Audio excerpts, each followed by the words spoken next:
Esto es DW Noticias. Desde Berlín, Ucrania recibe un nuevo espaldarazo de la Unión Europea con la tercera visita a Kiev de la presidenta de la Comisión Europea, Ursula von der Leyen. La invasión del ejército ruso acelera el acercamiento de Kiev al bloque que se prepara para avanzar con los procesos de integración. Estos son nuestros titulares.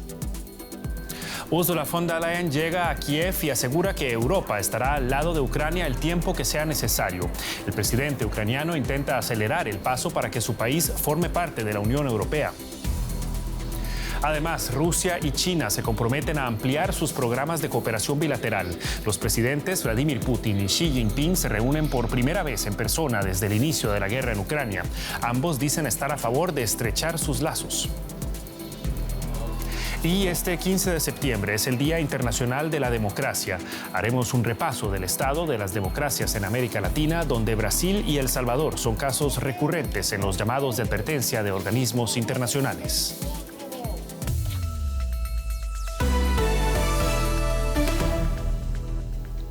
Los saluda Javier Arguedas. Gracias por informarse con nosotros. La presidenta de la Comisión Europea, Ursula von der Leyen, viajó nuevamente a Ucrania. Esto mientras Rusia lanzó nuevos ataques en suelo ucraniano, incluyendo un bombardeo con misiles contra una represa cerca del pueblo natal del presidente ucraniano, Volodymyr Zelensky. El ataque llega una semana después de que una contraofensiva del ejército ucraniano forzara a las tropas rusas a retirarse de gran parte del noreste del país. En su tercera visita a Ucrania desde el inicio de la invasión rusa, Ursula von der Leyen recibió una cálida bienvenida por parte del presidente Volodymyr Zelensky, también un galardón por su compromiso con las relaciones entre la Unión Europea y Ucrania. Uno de los principales temas tratados fueron los más de 8 millones de personas que se han refugiado en la Unión Europea.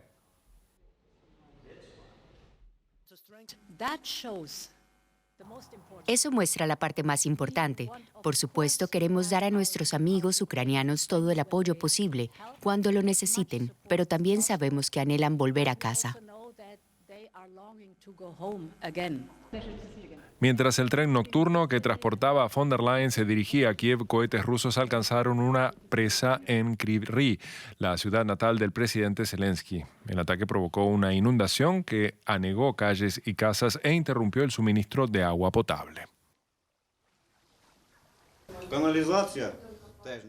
Las alcantarillas no funcionan, así que no podemos tirar de la cadena. Todo está inundado y desde ayer nadie ha venido de Protección Civil. El presidente Zelensky subrayó que el ataque ruso a su ciudad natal no iba dirigido a ningún objetivo militar, lo que demuestra que Rusia solo pretende hacer sufrir a la población civil de Ucrania.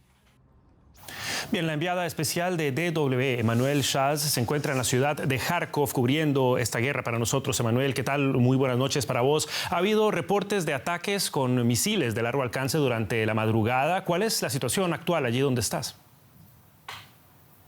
Pues, Javier, si hablamos de cohetes, la situación sigue muy inestable aquí, no solo en la región de Kharkov, donde ocurrió la contraofensiva de las fuerzas ucranianas, sino también aquí en el centro de la ciudad de Kharkov.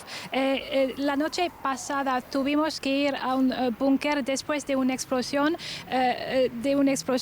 y de un ataque de misiles rusos cerca del centro de la ciudad. Y eso pasa aquí todos los días, a cualquier hora, a cualquier momento, y es muy difícil para la población, no solo por sus infraestructuras cruciales como agua, como electricidad, pero también por sus vidas, naturalmente.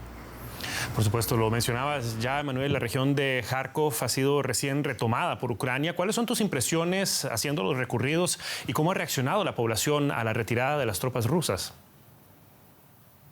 Pues me han dicho unas personas aquí en la ciudad de Kharkiv que la primera reacción tras de la invasión rusa en febrero fue una reacción de miedo y también una incomprensión frente al vecino ruso, al invasor. Y ahora que esta contraofensiva en la región ha liberado tantas localidades, es una reacción de alivio, también una reacción de esperanza, pero al mismo tiempo también una reacción de miedo a lo que vamos a descubrir en las localidades recientemente liberadas, con naturalmente miedo de crímenes de guerra, de torturas contra la población local. Como ya lo hemos visto también en otras regiones. Hablemos del aspecto político. Ursula von der Leyen, presidenta de la Comisión Europea, se encuentra en Kiev, su tercera visita desde el inicio de la guerra. ¿Qué apoyos concretos le ha ofrecido al gobierno de Volodymyr Zelensky esta vez? Sí, una visita por tercera vez, muy importante, muy simbólica, con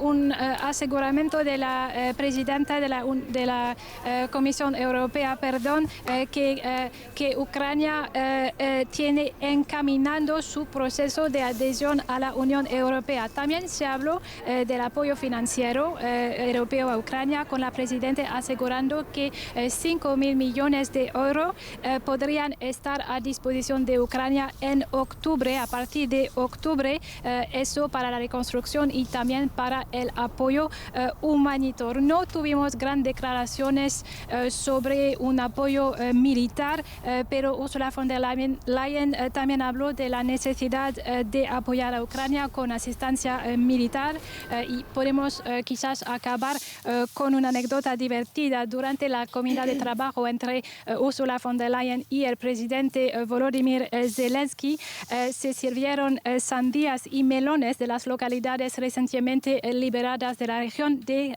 Gerson, en el sureste del país. Quizás podemos verlos como un señal de la confianza del gobierno ucraniano en su capacidad de liberar el país y también de ganar esta guerra. Tiene que haber también espacio para una sonrisa por ahí. Era el reporte de Emanuel Shaz desde el este de Ucrania. Muchísimas gracias, Emanuel. Hasta una próxima ocasión. Y al mismo tiempo, una muestra de respeto y de apoyo mutuo entre autócratas. A medio camino entre Moscú y Pekín, este jueves se encontraron los jefes de Estado de Rusia y de China. Vladimir Putin y Xi Jinping participaron en la cumbre de la Organización de Cooperación de Shanghái en Samarcanda, Uzbekistán. Ambos líderes están bajo presión en sus respectivos países. Putin a raíz de las recientes derrotas militares en Ucrania y Xi por la persistente pandemia de COVID-19. Por primera vez desde el inicio de la invasión, los mandatarios se reunieron cara a cara. Vladimir Putin llegó a Samarcanda con la intención de fortalecer las relaciones con sus aliados estratégicos. Desde que la guerra en Ucrania desató una confrontación con Occidente, la alianza de Rusia con la Organización de Cooperación de Shanghái cobró una importancia especial. Su encuentro con el jefe de Estado chino Xi Jinping, quien realiza su primera visita al extranjero desde el inicio de la pandemia, fue muy simbólico. China nunca ha condenado la invasión rusa de Ucrania, algo que Putin sabe valorar. Apreciamos mucho la posición equilibrada de nuestros amigos chinos en relación con la crisis de Ucrania.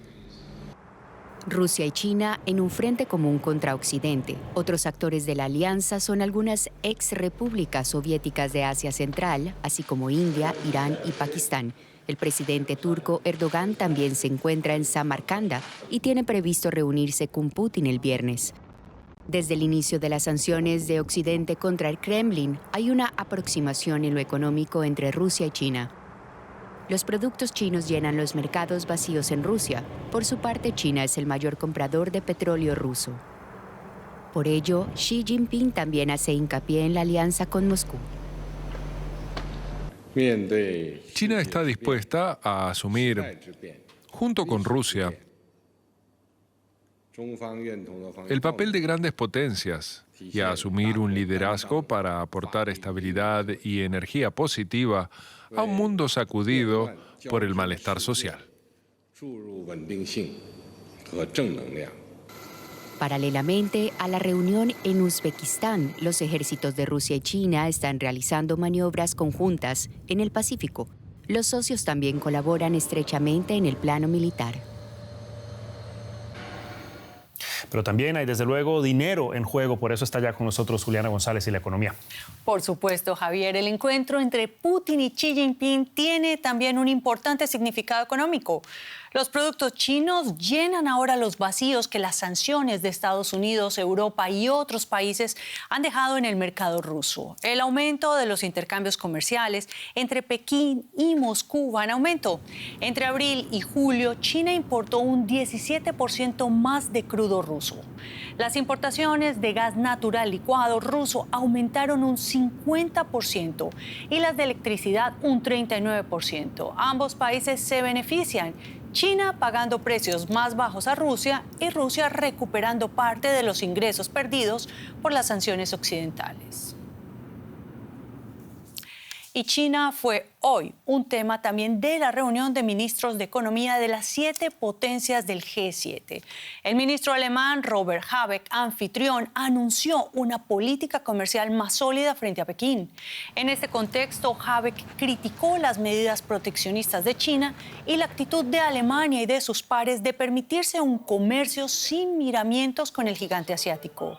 El grupo de estas 7 economías quiere que sus relaciones comerciales sean más amplias y sostenibles en el futuro. Escuchemos las declaraciones del ministro alemán de Economía y Protección al Clima, Robert Habeck, al término de la reunión sobre el cambio de postura frente a China. La ingenuidad hacia China ha terminado para Alemania también. Los tiempos en los que se privilegiaba el comercio sin importar a qué costo, sin que importaran los estándares sociales o humanitarios, terminaron. No deberíamos permitirnos hacer eso nunca más. Y en otras noticias, Cuba volverá a pedir ante Naciones Unidas el fin del embargo de Estados Unidos. El ministro de Exteriores, Bruno Rodríguez, avanzó este jueves en que su país tiene previsto volver a presentar en la próxima Asamblea General de Naciones Unidas un proyecto de resolución para poner fin al bloqueo estadounidense.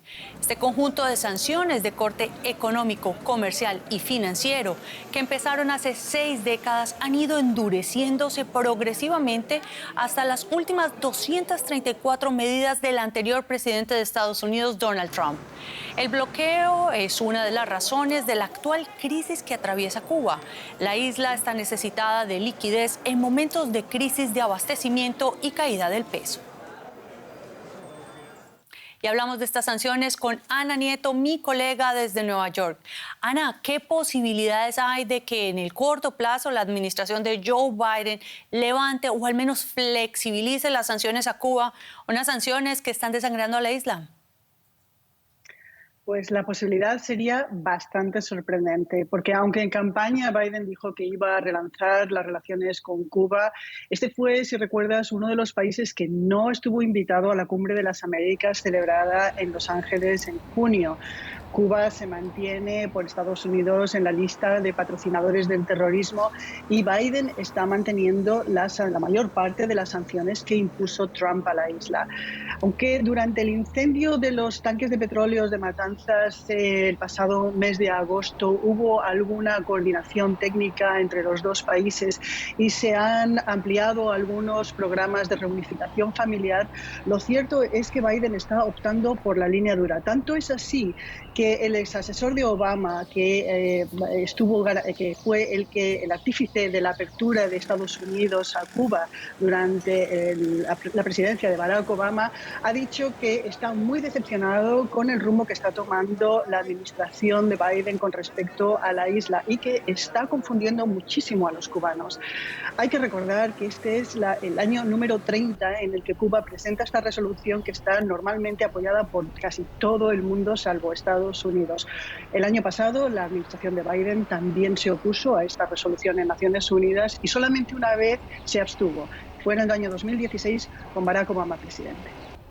Ahí vemos el poder del veto. Cuba sufre también, Ana, el impacto de la crisis económica mundial y el aumento de los precios desde la energía hasta los alimentos. En este contexto, las sanciones estadounidenses son aún más dolorosas. ¿Qué significaría para la isla un potencial levantamiento del bloqueo económico por parte de Estados Unidos? Bueno, solo sacar a Cuba de la lista de patrocinadores del terrorismo sería ya un gran paso adelante porque se permitiría normalizar el acceso a la financiación que tan necesaria es para Cuba. Justo ahora en el que hay una crisis mundial y el dinero no está fluyendo de la forma en la que fluía anteriormente, probablemente incluso el levantamiento de esa designación tardaría en hacer efecto.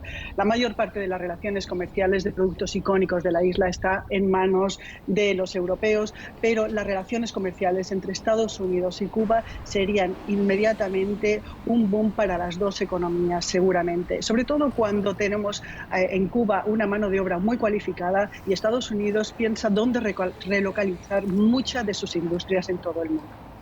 Muchas gracias, Ana Nieto, por estos análisis. Y dejamos la isla de Cuba para volver a Alemania y Javier. Efectivamente, Juliana, un evento de alto nivel en la ciudad alemana de Potsdam, capital del estado de Brandeburgo. Se entregaron este jueves los premios de medios de comunicación de la ciudad. Ahí el exboxeador ucraniano Vladimir Klitschko, hermano de Vitaly Klitschko, alcalde de Kiev, recibió un galardón dedicado al pueblo ucraniano por su heroísmo y estoicismo al defenderse de la invasión del ejército ruso a Ucrania. Al acto asistió también el canciller alemán Olaf Scholz como orador principal en un coloquio sobre la guerra y los medios de comunicación. Scholz está bajo la presión de los cristianodemócratas, pero también de sus propios socios de coalición, que exigen una mayor entrega de armas a Ucrania. El propio Klitschko, durante su visita a Alemania, ha venido exigiendo que Berlín provea a su país de tanques de combate. Fue un discurso en un tono un poco más emotivo a lo que nos tiene acostumbrados Olaf Scholz. El canciller alemán defendió una vez más su política de envío de armamentos a Ucrania, aunque este país la considera aún insuficiente. Y finalizó con lo que se ha vuelto una suerte de mantra en el canciller: Rusia no va a ganar esta guerra, Ucrania permanecerá, seguirá existiendo como Estado. Y luego vino Vladimir Klitschko, que ya al llegar aquí había anunciado que su discurso no sería uno de mero agradecimiento por el premio que le fue entregado aquí. Una y otra vez reclamó por el envío de más armamento más pesado, como por ejemplo tanques, más de los que hasta ahora se han entregado, y finalizó dirigiéndose personalmente al canciller. Hay momentos en la historia, dijo Klitschko, en que una persona hace la diferencia, y esa persona, continuó, es usted, canciller Scholz. El Andrés Goldschmidt. Elecciones libres y justas, pluralismo, libertad de expresión y de reunión, los derechos humanos y fundamentales. La democracia representa todo esto y mucho más. Cada año, el 15 de septiembre, se celebra el Día Internacional de la Democracia. Durante muchos años se consideró la democracia como un garante de la estabilidad y cada vez más países en América Latina dejaron atrás dictaduras militares.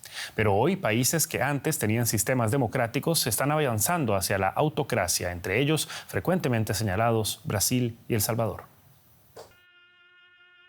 Hasta el principio de la década de 2000, las democracias estaban en alza en todo el mundo. Hoy se encuentran en la retirada. Las razones son múltiples y complejas. Expertos explican que mientras que los sistemas democráticos solían terminar con un golpe de Estado, el proceso de la transición a un sistema autocrático suele ser más sutil. Se trata de una lenta transición hasta que casi se extingue el antiguo sistema. En Brasil, el ex militar Jair Bolsonaro fue elegido en elecciones libres en 2018. Como presidente no oculta su aprecio por la dictadura militar. ¿Qué sería Brasil sin las obras del gobierno militar? No sería nada, seríamos una republiqueta. Y también muestra abiertamente su desprecio por la democracia. Me quieren robar el gobierno, solo Dios puede sacarme de esa silla. Desde 2018 los militares han vuelto a determinar la vida política. Un tercio de los ministros pertenecen al ejército. Brasil acude a las urnas en octubre y Bolsonaro ya ha advertido que no aceptará una derrota. También hay preocupación por el sistema democrático de El Salvador. Nayib Bukele fue elegido presidente en 2019 con la promesa de luchar contra una devastadora violencia. Los críticos le acusan de un comportamiento que roza lo dictatorial y de dirigir el país en una lenta transformación hacia un sistema autocrático. En Twitter, en 2020, se describió a sí mismo como el dictador más genial del mundo. Cuando su ley de seguridad estuvo en peligro de fracasar en 2021, mandó al ejército al Parlamento. También tiene tintes autoritarios su lucha contra las bandas juveniles. En un total tenemos 22.000 pandilleros, a los que los tenemos sin colchonetas, durmiendo en el suelo, hacinados, con 2 tiempos de comida y en condiciones que estoy seguro que ninguno de los pandilleros que están afuera quieren ir a tener adentro. Amnistía Internacional acusa al jefe de gobierno de detenciones arbitrarias y violaciones de los derechos humanos. Günther Myholt es politólogo de la Fundación Ciencia y Política aquí en Berlín. Nos acompaña a esta hora para analizar la situación de las democracias en América Latina. Muchas gracias por estar con nosotros, señor Myholt. Y quisiera comenzar preguntándole por la tendencia. Latinoamérica está siendo cada vez más propensa a medidas extremas, a gobiernos autoritarios y populistas también. ¿Responde este auge de las figuras autoritarias a las muchas promesas incumplidas de los gobiernos democráticos? Esto es cierto en cierto sentido, porque está muy claro que estamos viendo una situación de agotamiento de los sistemas de partidos tradicionalmente y de los mismos partidos también. Hemos visto que las preferencias electorales han cambiado de un lado a otro del espectro político y se quedó con una situación de insatisfacción de la población con estas ofertas y también con el rendimiento de estos gobiernos, y en este sentido el decaimiento de la situación democrática tiene mucho que ver con este balance negativo. Ahora, viendo la situación de El Salvador, por ejemplo, llama la atención que a pesar de las múltiples denuncias y de las advertencias de organismos internacionales, lo cierto es que el actual gobierno goza de una inmensa popularidad en las calles, entre la gente. ¿Cómo se explica que los salvadoreños parecen apoyar tanto un sistema que para muchos está erosionando los valores democráticos? Pues se está esperando que este personalismo, este liderazgo personal con el programa de mano dura sea eficaz para controlar la situación desastrosa en cuanto al tema de seguridad, con encarcelamientos, con la búsqueda de dar condiciones muy precarias a los encarcelados de las maras. Pero por el otro lado queda evidente que esto es un sistema de legitimidad prestado en cuanto a que Bukele está trabajando en situaciones económicas muy precarias, su criptomoneda no funciona muy bien y que por el otro lado ha subordinado tanto a las Fuerzas Armadas como a la justicia, a su gobierno, lo cual deja inerme a mucha parte de la sociedad que apenas hoy pudo levantarse en el Día de la Independencia con unas protestas en la calle. En Brasil, señor Myholt, vemos un país sumamente dividido, también una pugna por lo que parece ser desde ya una disputa del resultado electoral, sea cual sea. ¿Qué tan grande es el riesgo de que Brasil se convierta, como vaticinan algunos, en una dictadura?